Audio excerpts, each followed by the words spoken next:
Olá! Agora vamos começar então a parte 2 da aula de ensaio de tração relacionado a aspectos importantes do ensaio. Confere aí.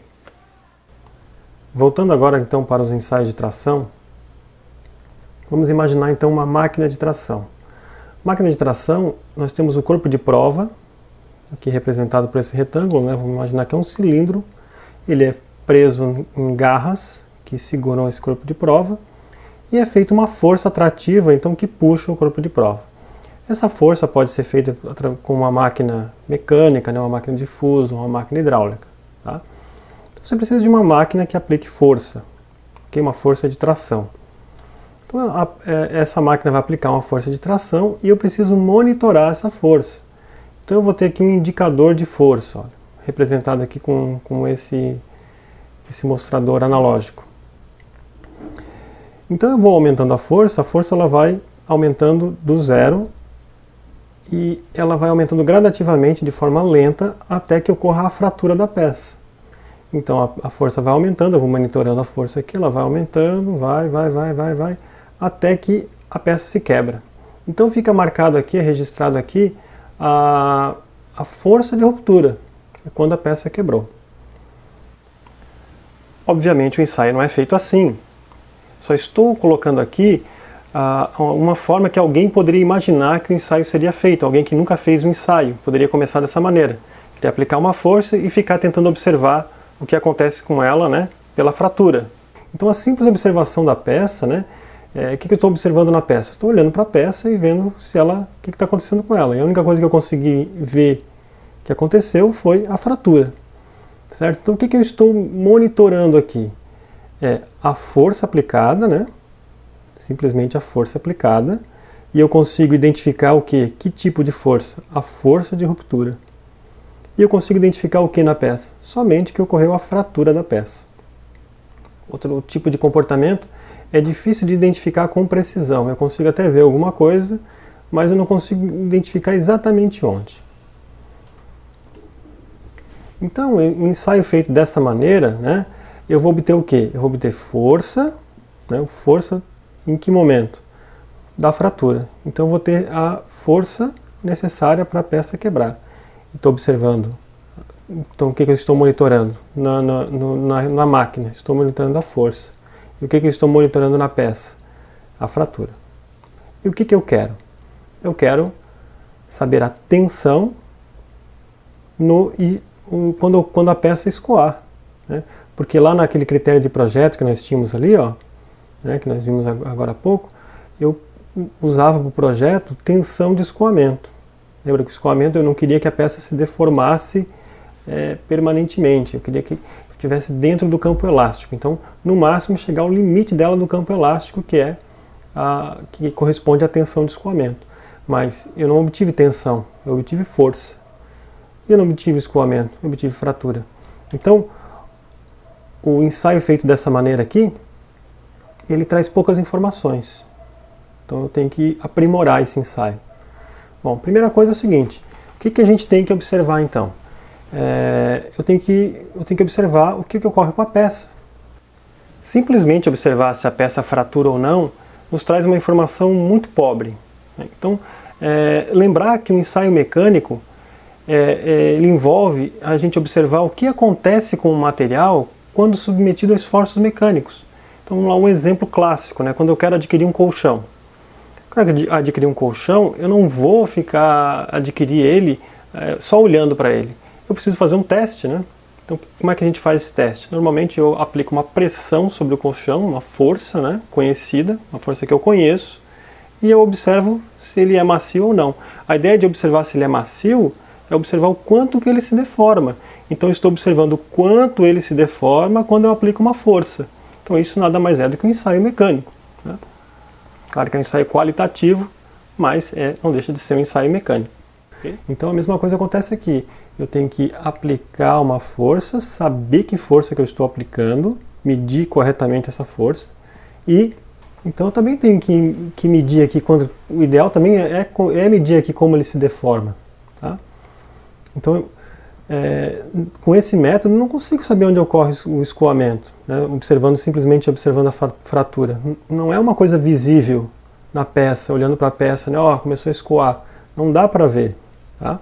Então eu tenho que utilizar algum meio para observar. Então eu vou observar a deformação do material, eu vou medir a deformação do material, certo? Então eu vou medir através do alongamento. Então eu coloco a peça está na máquina e vou ter que colocar algum sensor aqui dentro, né? Aqui junto à peça, para medir o alongamento dela. O que normalmente se usa é o que a gente chama de extensômetro. Tá? É um dispositivo que é colocado ali e ele percebe o quanto que a peça está se alongando. Bom, então agora eu estou monitorando duas coisas. Agora estou monitorando a força, certo? Que eu estou aplicando na peça. E estou monitorando quanto que a peça está se alongando. Então agora eu tenho dois sensores, né? Um sensor de força e um sensor de alongamento, que eu vou chamar aqui de ΔL, é o alongamento. Para cada força aplicada, né, eu tenho um alongamento. Ou para cada alongamento que eu tiver, né, eu tenho uma força correspondente. Então eu vou monitorar o que acontece com o material em termos de deformação para a força que eu apliquei. Ok? Então agora eu tenho uma análise um pouco mais criteriosa do que está acontecendo com o material. Só que eu vou ter, né, como resultado disso, eu vou ter uma tabela, né, de força e alongamento. Ou para cada alongamento vai corresponder a uma força, né, ou vice-versa, tanto faz. A questão aqui é a seguinte: quando a força é zero, a peça tem um alongamento zero. Né? Quando a força é maior que zero, o alongamento tem que ser maior que zero. E assim vai. Olhando simplesmente para os números, fica difícil de entender o que acontece com a peça. Então é muito mais interessante fazer a análise gráfica desses dados. Então esses dados são colocados num plano cartesiano, onde o eixo Y é a força e o eixo X é o alongamento. Veja que a força está em Newton, né, unidade de força, sistema internacional, e o alongamento em milímetro, ΔL, alongamento em milímetro. Uma curva típica que nós temos aqui, ela tem mais ou menos esse comportamento. Ela parte do zero, né, força zero, alongamento zero. Ela parte do zero, segue um comportamento linear até um determinado momento, onde ele perde esse comportamento linear. Tem materiais que isso pode ocorrer, tem materiais que isso não ocorre, né, esse decaimento, aquele leve decaimento da força. Depois a peça começa, né, o gráfico começa a se comportar de uma forma não linear. Atinge um máximo, começa a cair e a peça se quebra. Então o ensaio termina, né, quando há a ruptura da peça. Se a gente olhar para esse gráfico aqui, ó, força por alongamento, é o gráfico que a gente obteve nessa forma de tratar o ensaio, a gente pode observar nitidamente duas regiões, a região 1 e a região 2. A região 1, ela corresponde a um comportamento linear dessa curva, né, desse gráfico. Então, um comportamento linear. A força é proporcional, né, ao alongamento, vice-versa. E, a partir desse ponto, aqui nós temos um comportamento não linear, é a região 2. Então, observando então essas duas regiões, a região linear e a não linear, a região linear ela corresponde ao campo elástico do material, enquanto que a região não linear corresponde ao campo plástico do material. E o escoamento, lembra que nós falamos? O escoamento é justamente o momento onde a peça deixa de se comportar de forma elástica e passa a se comportar de forma plástica. Então esse aqui é o ponto onde o material começa a se deformar permanentemente. A partir desse ponto a peça começa a se deformar permanentemente. Então, do zero até esse ponto não há quebra de ligações dos átomos, não há movimentação de discordância. E desse ponto em diante começa a haver a movimentação de discordância, o material começa a se deformar plasticamente até que ocorre então a ruptura. Certo? Então há essas duas regiões e a fronteira entre essas duas regiões é justamente o escoamento. Então agora eu consegui identificar, né? Antes eu não conseguia identificar o escoamento simplesmente analisando a força lá naquele medidor analógico. Agora quando eu fiz o monitoramento e registrei esses valores, né, o valor de força e o valor de alongamento simultaneamente, eu consegui atribuir, né, o comportamento da deformação em relação à força. e desse momento eu consigo identificar o ponto onde ocorre o escoamento, fazendo esse gráfico. Então agora, né, antes eu só conseguia identificar a ruptura, né, esse valor aqui, ó. Eu agora consigo identificar a região onde ocorre o escoamento. Então isso é um ponto importante, que é o que a gente queria, né? O que a gente queria era tensão de escoamento. Antes eu tinha força de ruptura, força de fratura. Então o escoamento já está resolvido, já consegui identificar o escoamento na peça, consegui ver o escoamento na peça.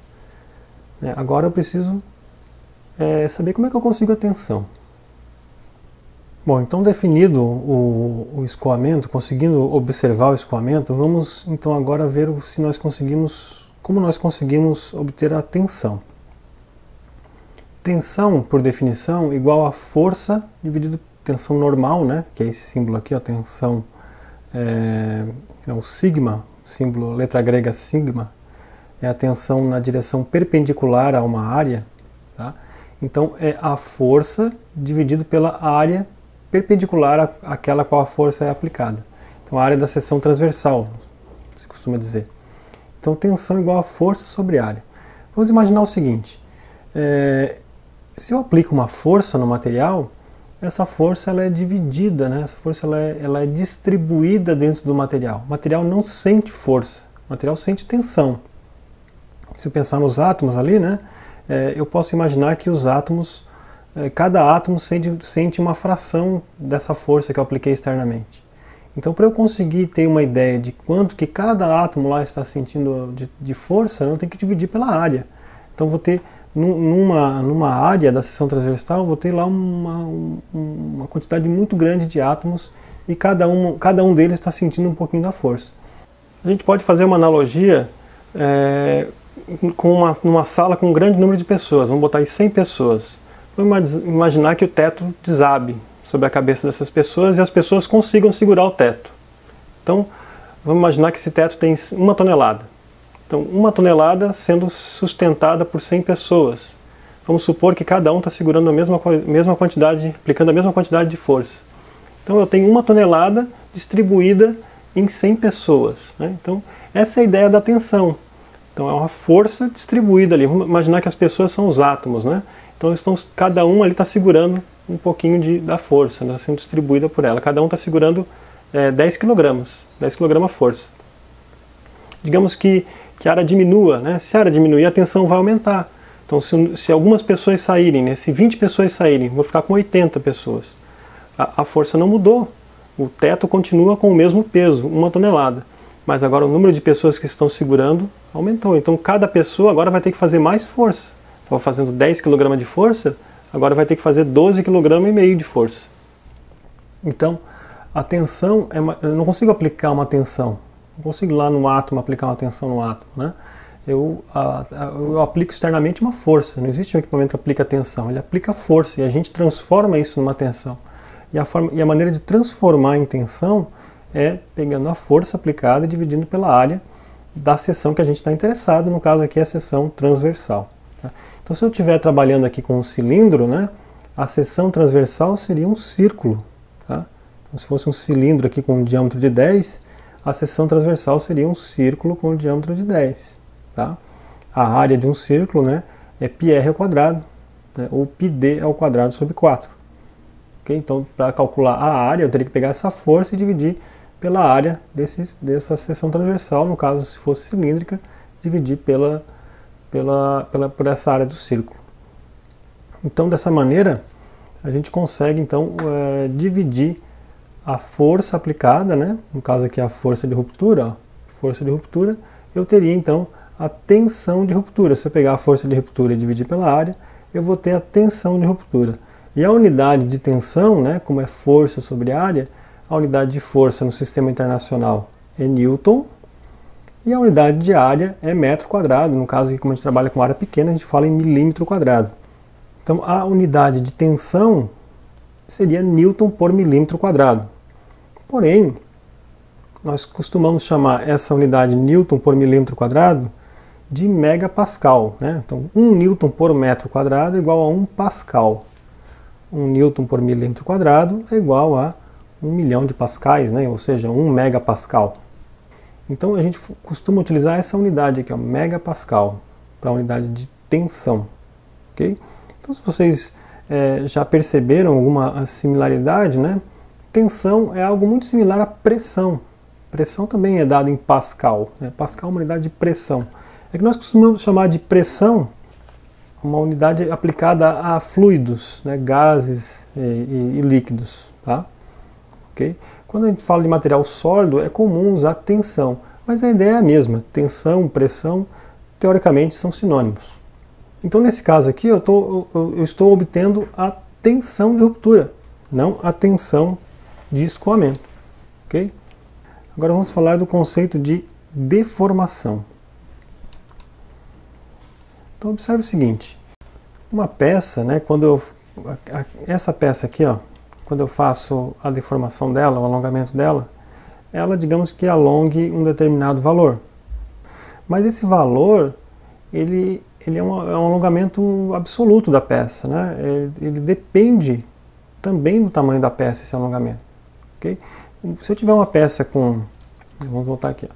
Se eu tiver uma peça que tem 100 milímetros de comprimento e outra peça do mesmo material, com o mesmo diâmetro, tudo igual, só que ela tem um tamanho diferente, de 1000 milímetros. Então são duas peças iguais a princípio, só que elas têm comprimentos diferentes.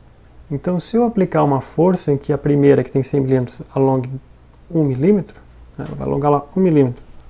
A segunda tem que alongar a mesma coisa. Ela vai alongar 1 milímetro? Não, né? Ela tem 1 metro. Ela vai alongar 10 milímetros. O que isso quer dizer? Quer dizer que uma alongou mais que a outra. Pô, mas elas têm o mesmo material, elas deviam alongar iguais. Sim, mas elas alongam iguais. A diferença é que elas têm um comprimento diferente.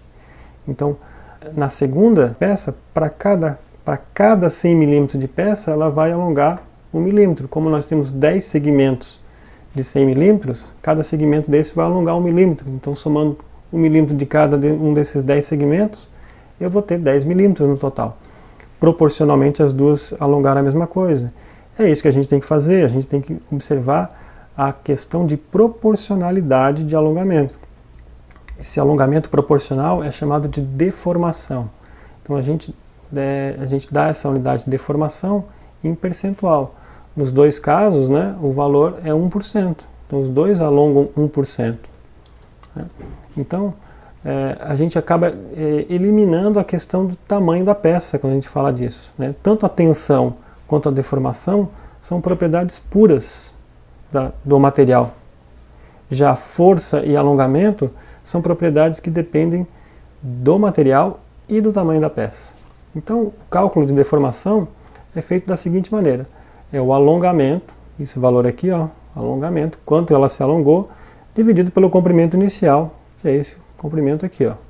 Então, ele vai ter esse valorzinho aqui, dividido pelo comprimento inicial, e para ter esse valor proporcional em percentual, a gente costuma multiplicar por 100. Então esse valor de deformação normalmente é dado em percentual, né, que é o valor de deformação. O símbolo de deformação é uma letra grega, também esse epsilon aqui, ó. Então nós temos tensão, que é uma letra grega sigma, e a deformação, a letra grega epsilon. Certo? Então aqui nós chegamos nesse resultado aqui, ó, que é o valor de tensão de escoamento. Né? Agora nós temos tensão e o escoamento.